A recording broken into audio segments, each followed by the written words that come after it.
Peter GORAL, it's good to have you on the Human.Social live video show today. Hello, everyone. My name is Mitch Jackson, and this show is all about shining a bright light on people that are making a difference locally, nationally, or globally in their industry, in their occupation, in their profession. And that's why I have Peter joining us today. Peter, it's great to see you. Let me give you a proper introduction, just a short, brief one, and then we're going to dive into live Q&A. While I'm sharing my introduction, you guys, of Peter, share this out on your social media platforms. Ask your questions. I want to see who can stump Peter with a question today. So bring your most difficult social media, leadership, branding questions, and we're going to have some fun. Peter is a social media business strategist, and he's an executive leader in business transformation who provides counsel and guidance to top national brands with respect to building and growing their footprint through social media and digital strategies. With core competencies in human resources, business development, marketing, operations, and go-to-market strategies, Peter has spent years consulting in these areas for organizations in several different industries, and that's why he's here today. Peter, how's your day going so far? Let's start off with an easy question. How's your day going? Well, it started off pretty early, and I've already got my workout in, and I know that you do a lot of that. So I'm pretty primed. By the time 2 o'clock comes around for me, I'm pretty primed. Good. So we're on the same wavelength. We've got our endorphins kicked in. I've got a couple of cups of coffee. I actually spent some time over in Clubhouse this morning. Coffee with the lawyer. We're going to talk about Clubhouse a little bit today. And so it sounds like you and I are both ready to go. Let's start things off. I'm impressed with what you're doing on social. I like the way you roll. Very professional, very thorough. I've already learned a few things from you, especially with just promoting today's show. I love your style, Peter. But everything I see that you're putting out there, you talk about you are your brand. Where did that come from? What do you mean? And what do we need to know about you are your brand in 2021? Mitch, I don't take ownership for the actual comment. It's something that evolved because as the one thing that I saw in everybody I spoke with was the fact that it was a unique value that we all own. It's almost like as if our DNA has it. Even if you're a twin, you're so different than there's something unique, valuable about the separation of the two of you. And that is the most poignant piece that I try to showcase and amplify in individuals. But a lot of people don't actually see it in themselves. That's right. That's the issue, right? Why is that? Why is that? Well, I think it's much like, you look in a mirror and who do you see? I mean, I'm a mature guy, but you know what? If I didn't look in the mirror, I don't think I'm that mature. I get up, I work out, I'm a high energy individual, but then I look in the mirror and then it's like a reality check, right? and that's always the way we are. It's like people have a different impression of us, right? Because they see us, it's one of those beauty is in the eye of the beholder things. And I think that when you sit down and you become introspective and reflective of who you really are, that's when you'll find those little nuances that you can go to market with. Oh, I love that. It's having the courage and giving yourself permission, though. When we look in the mirror, I don't know about you, Peter, but when I look in the mirror, I still see that 18-year-old knucklehead deep inside of me that I want to share with the world, but I've got to buffer that with being a respectable lawyer, with making the right decisions, walking my talk. But I see a lot of really dynamic, interesting, fascinating people who I know who have been afraid to allow that true self be displayed and shared on social media. Maybe you can give us some tips to help some of us do that better this upcoming year. Yeah, well, I think, and I'm on this mission to get as many as possible and many CEOs, leaders of organizations to just be a little bit more front-facing with their company and with their mission. And I think that they'll find that people will generate, more of an affiliation with them as a person rather than a supplier of technology or a supplier of resources. I mean, we're people. Like, and this pandemic, if nothing else, has kind of scared us into jumping on Zoom, because we can't get together. And all of a sudden, we're seeing nuances, the ones I talked about, with one another and in one another. And I can't show you what I've got in a box. I can only talk to you and help describe what it is I do and how I might be able to help you and how you might be able to integrate your efforts with mine. Sometimes telling someone what they need to do is not quite as effective as showing them. Correct. And when I talk to young lawyers about, and even seasoned lawyers about building out their brand on social media, and by the way, you guys, that's why Peter's here today. He's a social media business strategist and expert. What I share with them are maybe some examples. For example, when I think of the Virgin business properties, Richard Branson, you see Richard, hot air balloons and ocean racing and kite sailing, and it connects a lot of us with him that don't even know a whole lot about his company. He's given himself permission to put himself out there. Now, the pushback I've gotten, Peter, is, well, if I do that, I may never be giving myself the chance to be as successful as, say, Richard Branson. It's going to hold me back. It's not going to push me forward. Your thoughts on those dynamics? I believe that, a good idea is only a good idea if a lot of individuals come along with it. And I mean, you cannot run an organization, even if you're an organization of one, you cannot run an organization as a single entity. You do need allies and collaborators and, individuals who if you need followers, right? And you can't go out on your own. I mean, Richard Branson doesn't do it on his own. One of the things that he does, though, is he makes himself a memorable individual.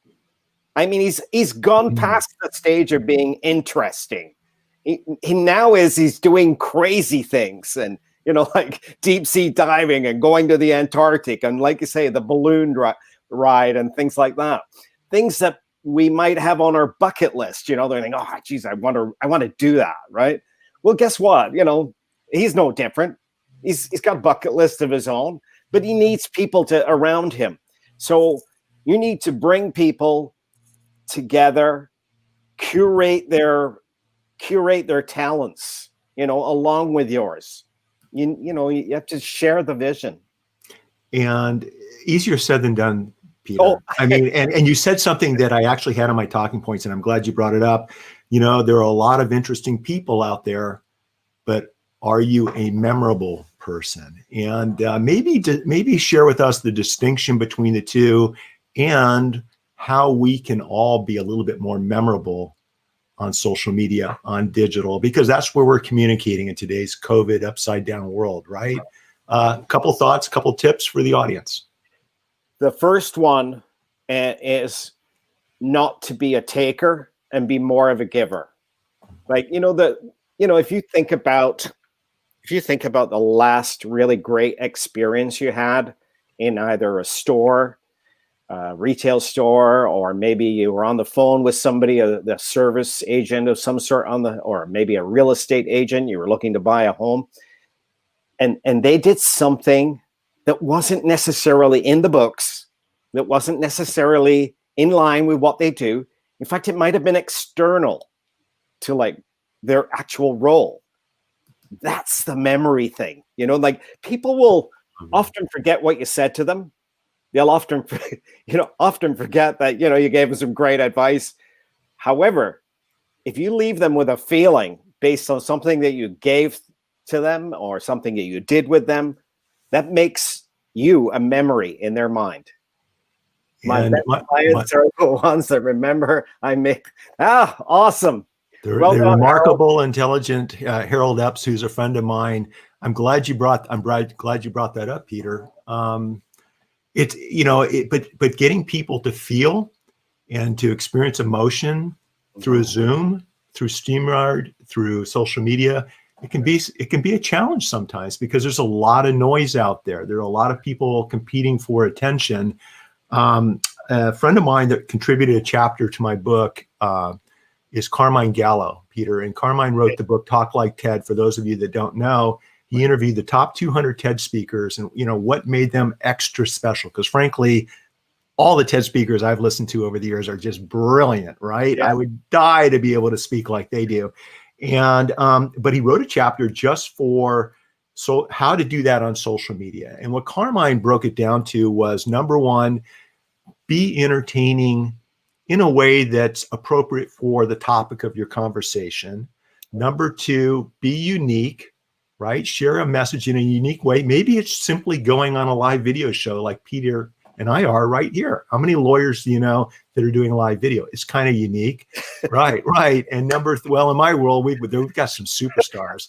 And number three, be memorable, which is the third element of what we were just talking about. I didn't want to interrupt you, Peter, but I wanted to bring that up because I think that type of formula for creating content works really well on social media. But if you're the leader of a company, Peter, a large company, you're overseeing a team, you're balancing shareholder risk, you're balancing the brand of your company that you've been spending millions of dollars putting together over the last couple of years.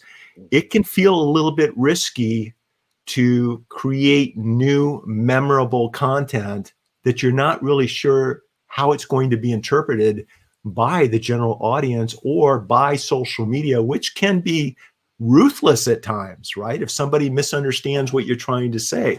Talk to us a little bit from a leadership perspective, how leaders can allow themselves to step outside that box, to work with their team, to create memorable content on social media in a way that's positive, productive, and actually propels them to the top instead of unnecessarily pushing them down into the noise in the bottom. First of all, don't make it up. That's my one rule. Do not make it up. It has to be something that about you. That's why it's your brand. It has to be something that you're so comfortable in that no one can check a box around you on, right? It has to be, there's there's a lot of talk about servant leadership these days. And, I've been a great fan of that style of leadership. And Ken Blanchard, John Maxwell, these are two like primo guys in that space. One of the things that they do, they're always memorable. Every time they open their mouth, they're always memorable because they come at you with this distinct, deliberate, clean, pure value. And it shines through everything they say. It's got nothing to do with what they're selling, what they're talking about. There's just this distinction, this kind of pristine value about just being a good human being. It's a distinction that maybe a mutual friend of ours, but a friend of mine from the UK points out can be a fine line between great success and disaster. And let me simply suggest, and Neil, congratulations on, I believe, your retirement from the police force in the UK. So congratulations on that, doing so safely and happily. Honesty and transparency is vital. This is what I love about live video, Peter, and I know you're okay with me doing this, is we cool. we want to engage the audience, right? We want to talk in real time, you guys. And so that's another reason I wanted Peter on, is because I know he's skilled at that. He's okay with that. We actually played around with a couple of different concepts before today's show. And he was like, 2 thumbs up, no big deal. Let's do it. But I was going to ask a really, really good, important question, Peter. Once again, you guys, it's okay not to be perfect on live video. What was the last thing you were just saying? Because there was something I wanted to play off of that. I talked about the servant leadership and John Maxwell and Ken Blanchard, the stylization of curating the value of individuals rather than like forcing your own, don't force your own agenda. I mean, sure, the company's got an agenda, we've got a plan, we've got a strategy, but at the same time, give a damn about the individuals. Why did you hire him in the first place, for God's sakes? Like please stop doing that. Surround yourself with excellence, right? So surround yourself with people who are smarter than you, which Absolutely. is really easy for me. And speaking of really smart people, my good friend Mo Lilienthal, who's a lawyer out of Alabama, who Peter, by the way, is just killing it with his live video shows. So maybe Mo, you need to get Peter on one of your shows. I've actually seen, I saw Mo on your show actually last year. It was quite interesting. He's a superstar, right? And so by surrounding yourself with people who are smarter than you, by thinking creatively, you know, in a way that maybe other people in your profession or occupation, I think that's an interesting way to move forward in 2021. Being proactive right now. Now's the time to be proactive. Have you seen the Match.com ads with Ryan Reynolds and the dating app where Satan, the devil, connects with the girl? Have you seen that? No, I haven't. I can't say I have. Brilliant. Okay, so check it out, Peter, because and I want to ask you about this. So what it is we've got the established traditional dating site Match.com, and what these comedy video clips show is the devil, is Satan, using Match.com to connect with the perfect woman for him. And of course, it's got that Ryan Reynolds comedy Canadian twist. You're from Canada, right? I'm from Canada. I'm actually a shout out to, I'm actually originally from the UK. From the UK. Okay. And I emigrated to Canada back in 1967.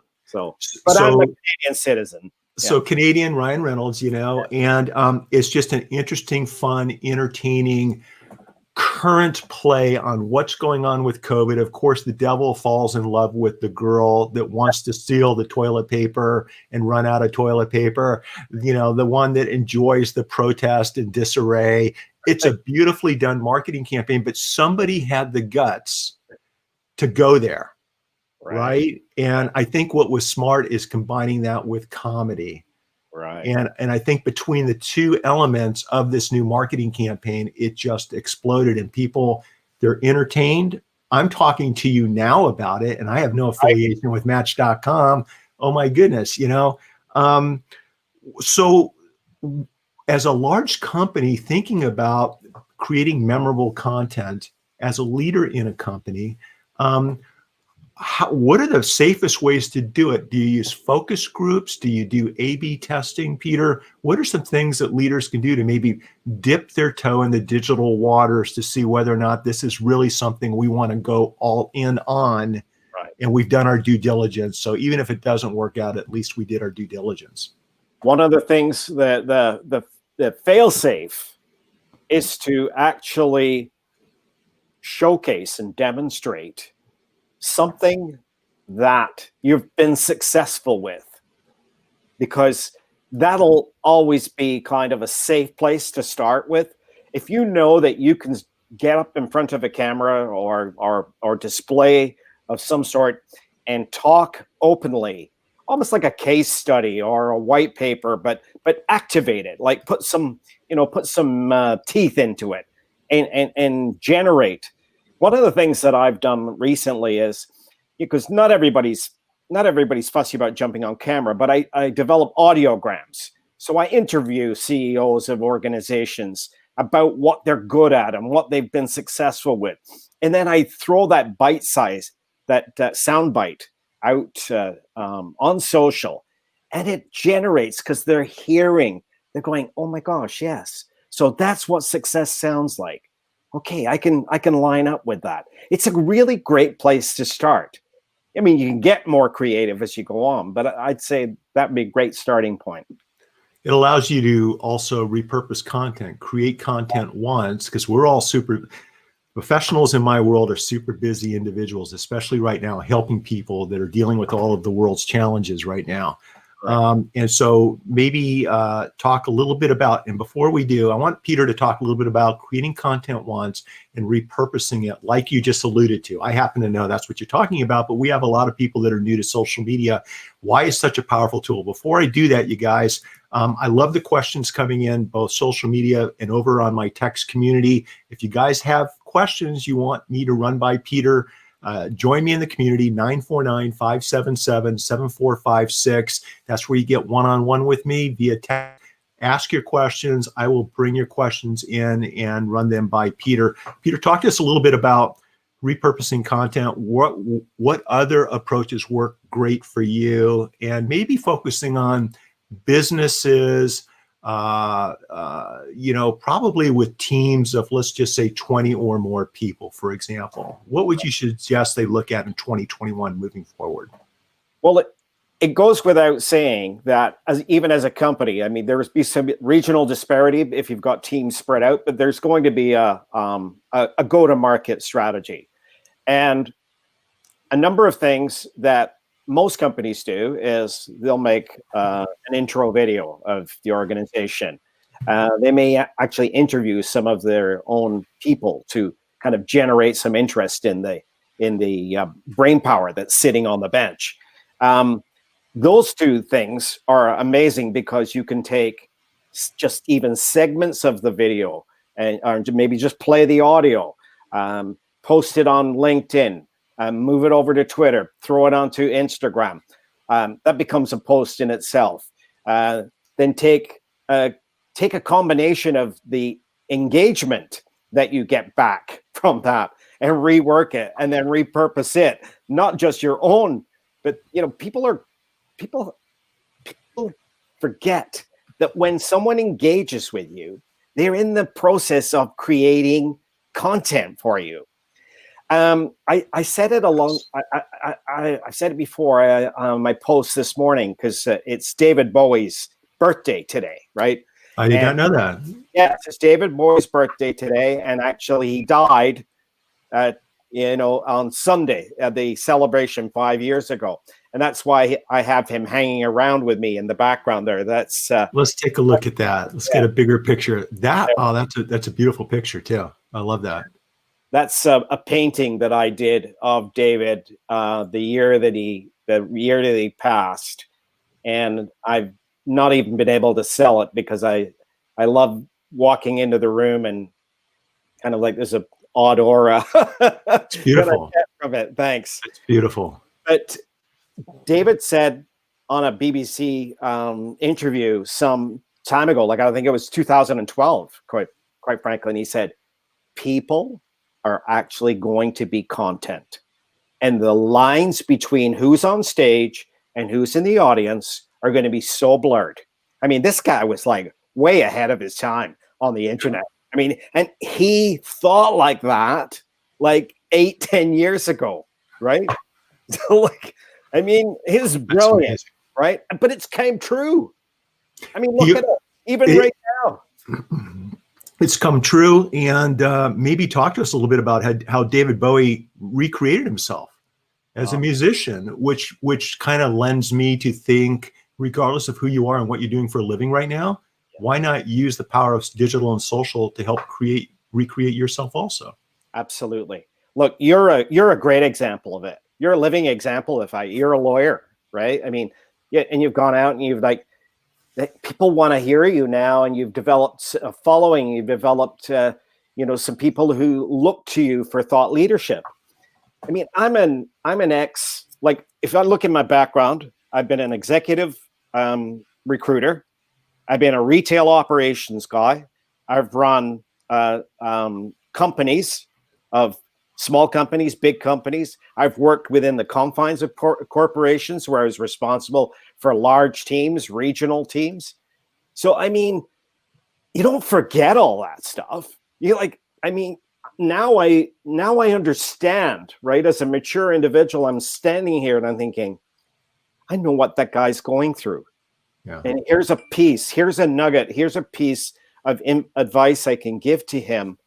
Yeah, it's dated, right? But I've repackaged it, and I can confirm that what I did even 20 years ago is still happening today in a different flavor. Fact is, we did it face to face. Then, I mean, I used to travel across the country. There was times I was never at home. I was always on the road, living out of a suitcase because I had to go see somebody about something, and franchise, as it were, franchise the activity. Like, and that's what you're trying to do also when you think about your brand, as like, you're trying to franchise the feeling, right? And you want to try and duplicate it. I like what you said about it's got to have some really good content. It's got to be educational, and it's got to be entertaining. That is so important. And you just said something, and I happen to have a graphic, an overlay from another show. I don't know if it's going to cover your face or mine, so I apologize ahead of time. Okay. But in a matter of fact, let me switch this around so you're not covered up. There you go. That's pretty cool. Look, this book was written back in 1937, you guys. It's probably one of the best books I've ever read when it comes to engaging and networking and understanding people skills, how to win friends and influence people, for those of you listening to the podcast version of this show next week.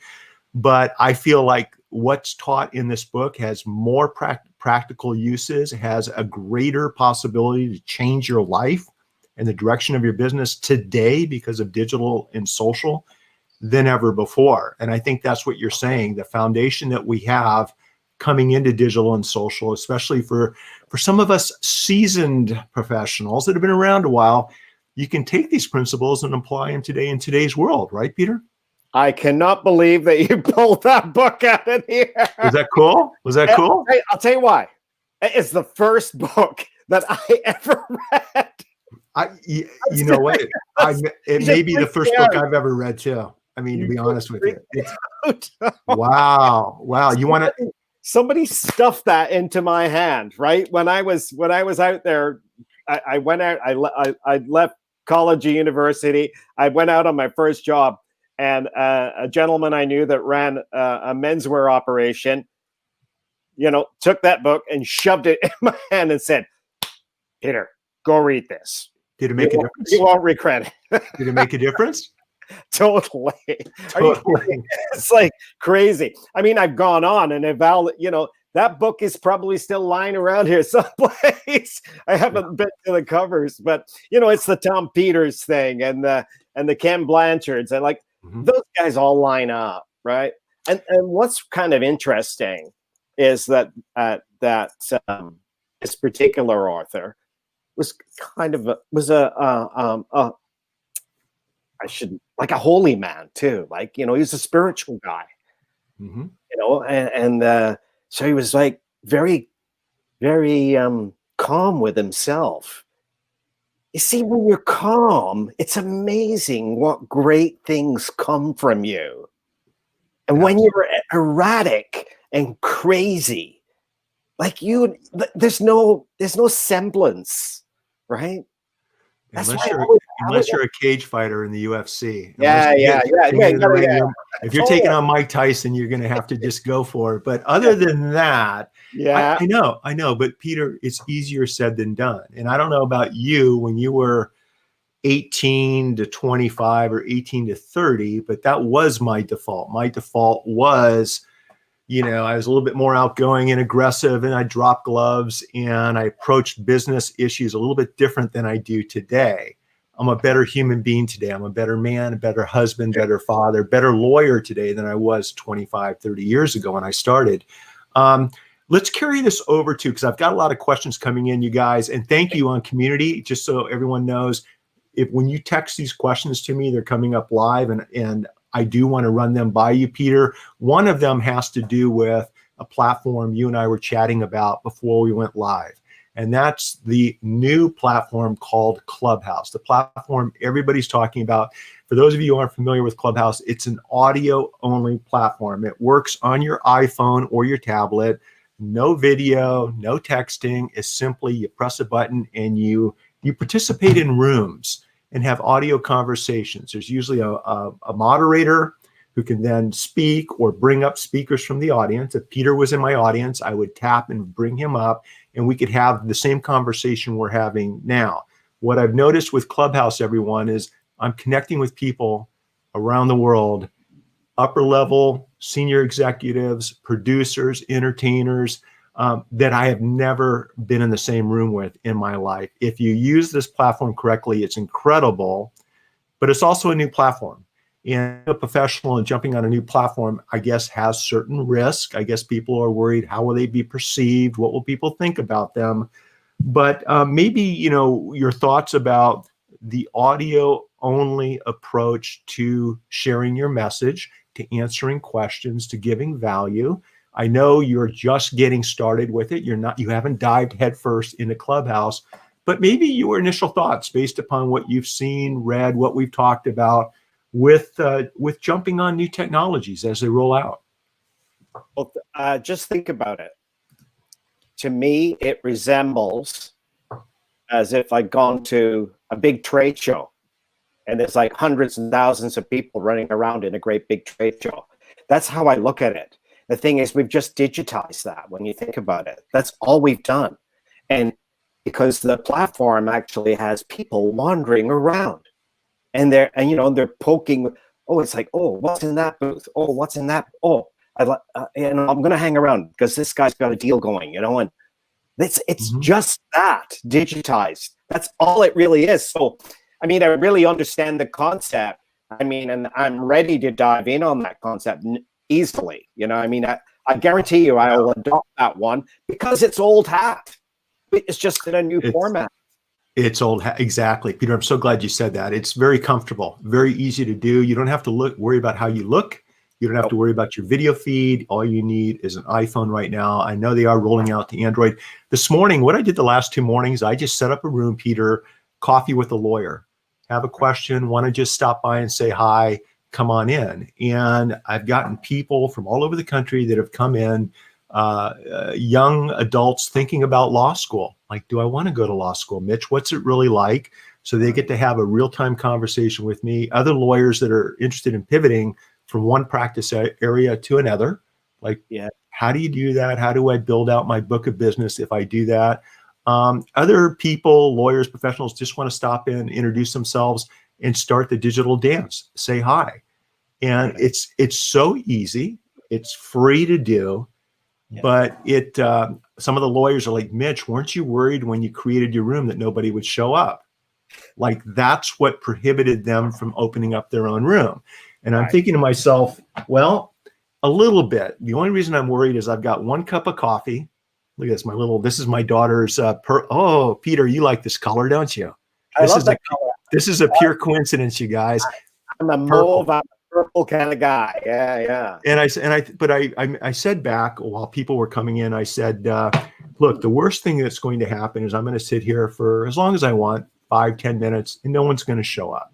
And I'll get to finish my coffee. I'm checking my email. I'm multitasking. The best thing that can happen is I'm meeting new people. I'm adding value and answering questions. And either way, I'm okay with it. It just doesn't really matter, right? And I don't put too much pressure on myself to fail. In other words, I'd rather just try new things. And if they work out, great. And if they don't, no harm, no foul. Going back to leadership, going back to your experience dealing with big brands, dealing with executives, thoughts about how they can take the pressure off of themselves or their team members to maybe transition over to new platforms like Clubhouse, new platforms like Instagram and Instagram Live that a lot of companies and products and services are not taking advantage of. New companies like TikTok, right? This just exploded. How do we take the pressure off of ourselves to dive over to those platforms? I like what you said when you described how you decided to start Clubhouse, in the fact, what, I don't care. I'm going to sit here. And you should always be that way on social. Like, you should actually only publish for one person. And you can't publish for the thousands, right? You have this innate message. You have this way you feel. You have the way that you communicate. You have some experience behind. You've got so many great things to exchange when the conditions are right.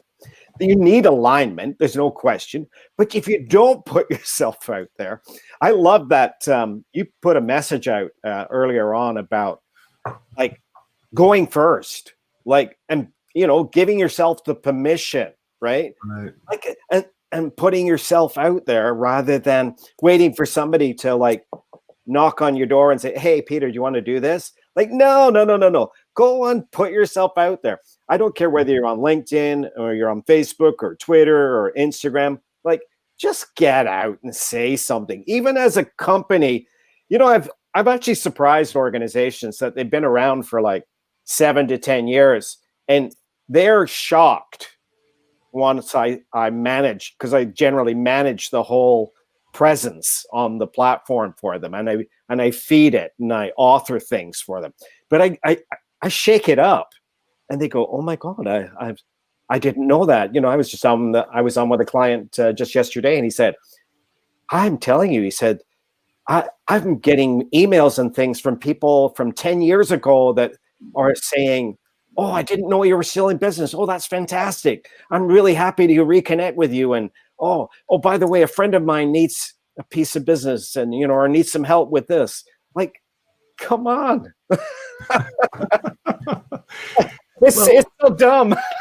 sometimes we don't, we don't really fully appreciate the possibilities. Our perception of life, of how a legal case should proceed, how a jury may interpret a piece of evidence. Sometimes our perception is completely wrong from what the reality will be. I was fortunate to learn that at a young point in my life, Peter, when I walked into an elevator on the 7th floor of the courthouse, into an empty elevator with one other person. And the gentleman was just, I was worried. He didn't look stable. He was crying. He was shaking, sweating. It was just he and I for 7 floors right at the end of the day.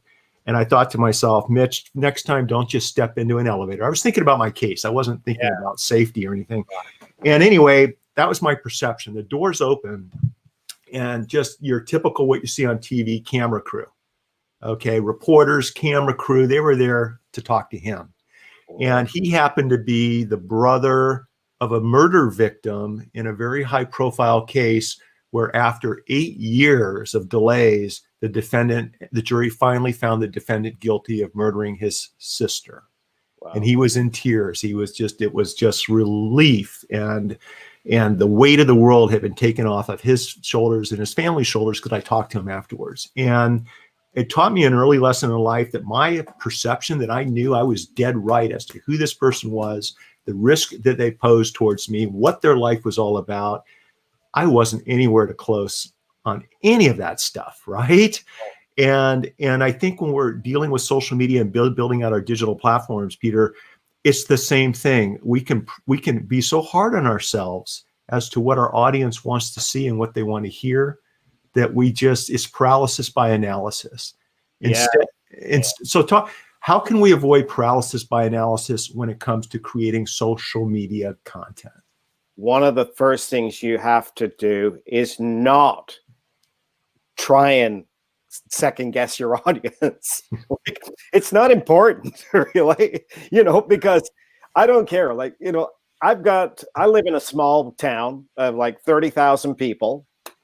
I've probably got enough people in this town that I can do business with if I chose to, right? But they're not going to do that. That's not going to happen. That's not the way the world works. I'm going to find maybe the 10 or 12 people that I can do business with.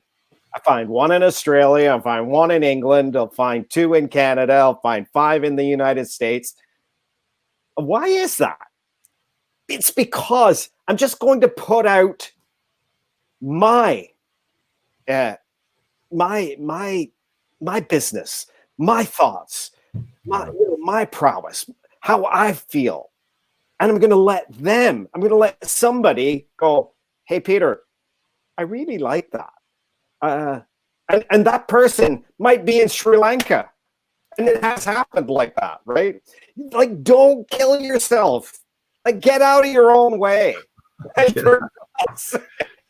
the podcast right there. Get out of your own way. I love that. That is so true, right?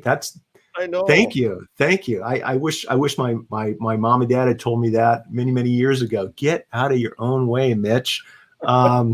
So listen, real quick, I just want to, first of all, thank you everyone for joining us. Speaking with Peter GORAL, who's a social media business strategist, leadership strategist for major companies around the world. We're talking social, we're talking digital, we're talking content creation, showing your human side on social media. This is gold. This has been this conversation, Peter. You know, we have a very large recorded audience, and I can't wait for everyone to watch the show, and then connect with you for their follow-up needs. I've got a lot of questions over here on community, you guys. Excuse me for looking over to the side, but I've got a thread here, and I want to try to get through some of the questions. I'll paraphrase if that's okay, Peter. Combine a couple of questions together, you guys. I think I know where you're coming from. So one of the questions, and we see this all the time, I'm not comfortable with video. Mitch tells me I need to be on video. I want to do it, Mitch says, but I'm more comfortable doing podcasting or writing. And I know how I would answer that question. I'm empathetic and sympathetic towards that question. But Peter, what are your thoughts to someone that maybe isn't comfortable with creating content on a particular platform, but maybe you feel like that's the platform they should be on? What are your thoughts? Well, I think a lot depends on like the business that they're in and where their actual audience lies. I mean, I always say, you know, you don't need to be on everything. I mean, you know, you might find somebody on Facebook that isn't on LinkedIn and vice versa. But as far as the media piece, one of the things I've done to break people into, you know, coming out, and listen, it wasn't easy for me. I can tell you right now. Really? I'm serious. I have an acting background. I've been on stage. I've done all kinds of productions and things like that. You know, and I'm pretty easygoing, and I'm pretty verbose, and you know, I'm pretty, you know, But at the same time, I'm like, remember I talked to you earlier about the mirror image, and that like, yes. do I look like that? Oh, is my hair right? Like, we're all freaked out by stuff like this. You know, I guarantee you, most people still go to say, do not put me on camera. And so what I've done is I've taken a recording of their voice and still try to get an experience through an audiogram. You've probably seen them there. You can put a static picture of them up, and you see the vibration, you know, the movement, and you hear the voice, so that you get some kind of action oriented thing happening. It's actually an interesting way to break into it. But the other way I was doing it is I interview people with a camera to the side of them rather than right at them. And so like you get this glancing ball as if they're being interviewed by, say, you know, a TV station or something during an event.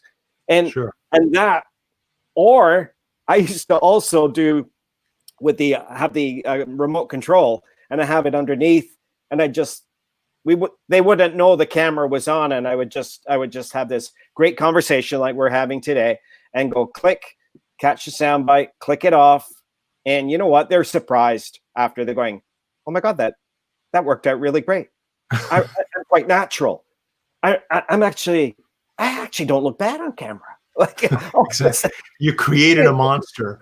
I know. Sometimes you do, you know, but most people still are nervous, right? Mm-hmm. They're nervous, but nerves are a good thing, right? Because nerves actually kind of empower and energize the conversation, you know. And I just work it like you have to coach people through it. You have to, and that's what I do. I mean, if you're going to be hard pressed and you say, look, I don't want my face on. I mean, I have been hired where I was hired by a company where I was the face for the organization, even though I didn't work for them corporately. They hired me, and I became the face of the organization. The trouble with that is, what happens when you're done with me, you know, and I go away and I'm no longer able to be your spokesperson, right? Because I've got work of my own, or you've moved in another direction.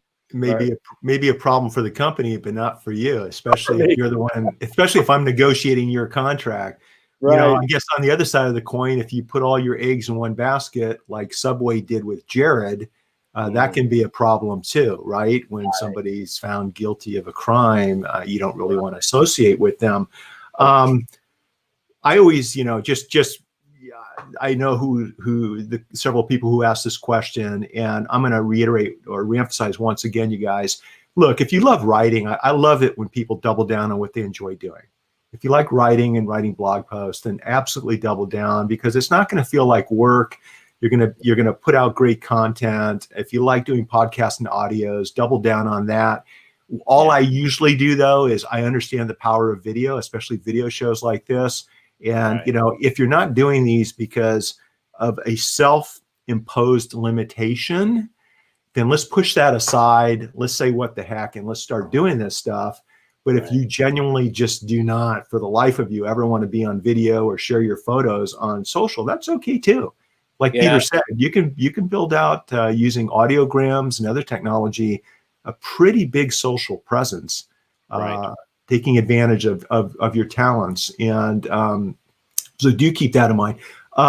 It looks to me like, Peter, with your background and you guys in the last 10 to 12 minutes of the show, if you have questions, bring them in. But Peter, in your background, what are your thoughts about companies doing social media internally, maybe developing, like you said, a spokesperson on behalf of the company, and or hiring outside third-party agencies, hiring someone like you to come in and maybe do social and digital for the companies? What are the pros and cons of each approach? Great question. It is a really great question. The reality is, no matter which you choose, you should always put front forward the face of the company, regardless of what it is. Like, I still think you need the CEO or somebody very close to the leadership to be in charge, the voice, the look, and the feel. And the more authentic it is, the better. If you hire an individual like myself, I actually work with you almost hand in glove on a regular basis. We drill down. I find out what you're like. I find out what upsets you. I love that, actually. When I find out what upsets people and what they're hung up on, those are the kind of things that bring out the natural. You've probably heard of, and in fact, I think he was on your show, our mutual friend, Ryan Foland. And he wrote that book called Ditch the Act. And it talks about being this authentic self. And it's a great book. I mean, Ryan's actually a particularly good, solid branding specialist who really drills down with people and, like, tell the truth. Like, you know, I had a horrible childhood. I used to get bullied. You know, I'm a jiu-jitsu guy. I can, if I want to, I can knock crap out of anyone, but I choose not to, because what I learned was to keep my head calm. You know, that's really his story in a nutshell. The flying ginger, I think he calls himself. Exactly. The ginger ninja.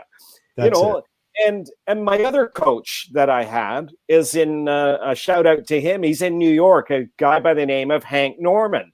Hank Norman was a guy who grew up in media production. He was the producer and guy behind Grant Cardone, Mel Robbins. Used to be the guy behind The View with Barbara Walters.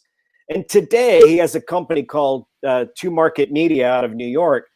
But this guy and I, we've known each other. I've been to see him a couple of times in New York. And the one thing that he said that struck hard with me, he just said, "You are your brand, right? Okay. So what the hell's that? Like, tell me about it. Like, don't just like push it. Like, put the phone, get the phone, put it to your face," he said, "and press record." Like, he kind of bullied me into it a little bit. But the reality is, that's, like, at the end of the day, what have you got to lose?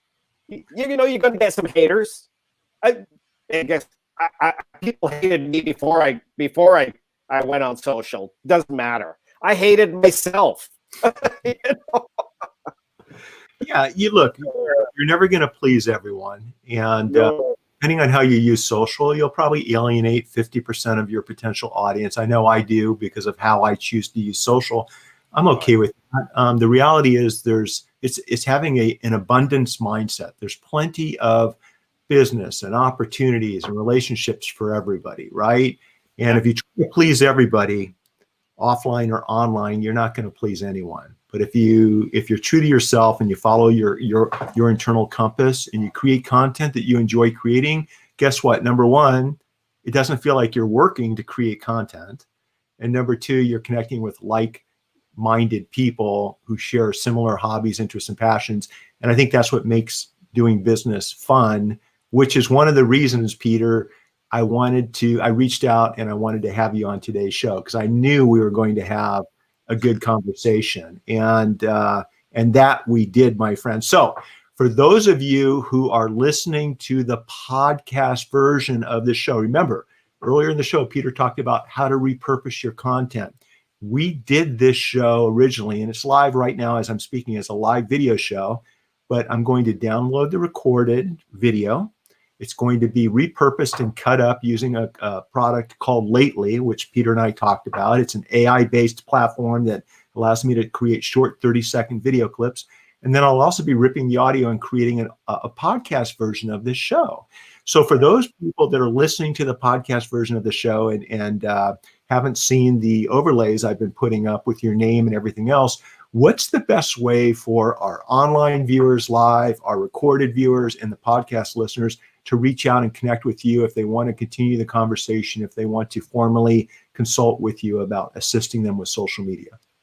Well, as a social media strategist, I am on all platforms. I mean, I have a very strong, very active LinkedIn platform. I'm on it every day. You know, Facebook, You Are Your Brand and Personal. I have a Twitter account, Arts and Clouds.